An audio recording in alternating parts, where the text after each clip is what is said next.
bigger the house, what does it have more of in it? Walls? What else? Trim, doors, rooms, more everything.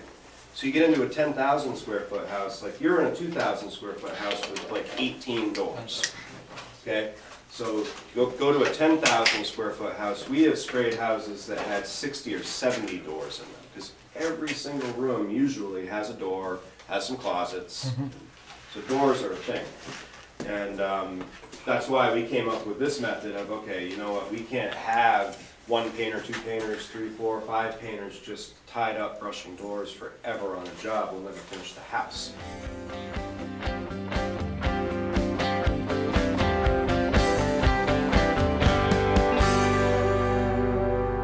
We are spraying a water-based paint. So water-based or waterborne paint. Thin this with water, we won't need to. The machine's powerful enough that it will pick it up and spray it. If this stays clean, that stays clean, and then pretty much the contents in the can are gonna stay clean for you. So if you go with a compressor, so now you have fluid, pressure, and air pressure, what can you do? Lower PSIs.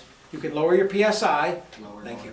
Lower the PSI, eliminate the noise, and get a finer mist when you spray. We can make money really fast when we spray, but we can lose it a lot faster. It doesn't matter if you're installing trim or finishing trim or whatever. If you mess up and have to redo something, as soon as you have to redo it, you've lost. But you still have to finish the job. Any idea what that is? Safety. That's the safety. It will block the trigger from being able to be pulled. The only thing standing between what you got and what you want is you. Hose management, it's a two-handed operation. If you're right-handed, your right hand is on the gun, your left hand is on the hose. So what does a fan look like when you spray? When you get going fast as a finisher, as a painter, especially with a spray gun, your technique has to be good, because if you're fast and bad technique, your results are going to be awful.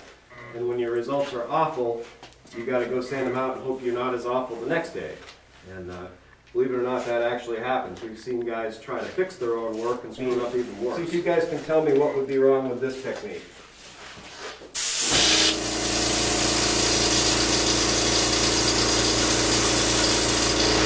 What do you think? Is that going to work on a door? No. Not at all. You can see the paint running right down the wall. I was too close and I was too slow. I could be that close if I was super fast. I don't care to work that fast. I will tire out really quick if I try to work that fast. So I got to back it off and I can speed it up a little bit. With spraying, sometimes you need to slow down so you can go faster. Does that make sense? Let's take a look at the other extreme. What's wrong?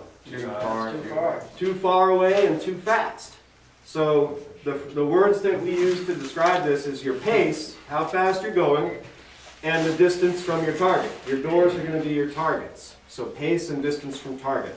So a more proper technique would be, we're going for passes. A pass means how you approach and how you move with the gun is your pass. On doors like this, what would you guys guess? Do you think we're going to do horizontal spraying or vertical? I'll show you on paper, guys. If this was my door, so you're going top down, bottom up, top down, bottom up. You want to overlap by 30 to 50%, as much as 50% overlap.